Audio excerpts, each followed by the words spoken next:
Kasama ni Vice President Jejomar Binay sa ikalawang araw niyang pag-iikot sa Pampanga ang anak niyang si Senador Nancy Binay. Kahapon mismong si Senator Nancy daw at ang asawa niya ang nakakita sa kanilang ninong sa kasal na si dating Makati Vice Mayor Ernesto Mercado na palabas sa isang casino sa Pampanga. Kasama raw ni Mercado ang hindi bababa sa 7 bodyguard. Kaya bukas na bukas daw susulat siya sa Department of Justice. Kasi 'di ba, ano ba yung parameter ng pag nasa witness protection program ka, tama ba na sinasamahan, tama ba na nagpupunta sila sa casino to begin with or nagpupunta sila sa sabungan?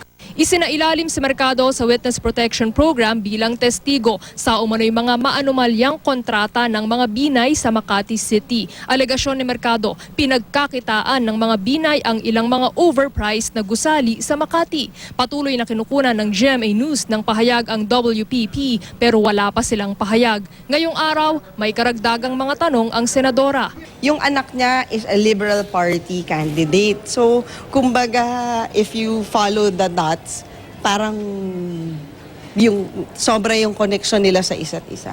Kung under siya ng WPP, saan siya kumukuha ng malaking halagang salapi? Pangtaya niya. Walang pahayag na ibinigay ngayon ang Vice Presidente kaugnay kay Mercado sa huling araw ng pag-iikot niya sa Pampanga.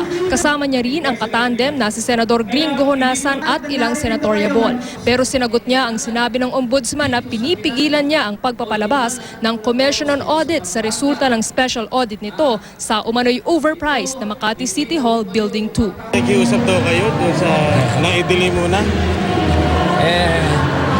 Alam mo, kumbaga sa testigo, ang credibility ng ombudsman napakababa.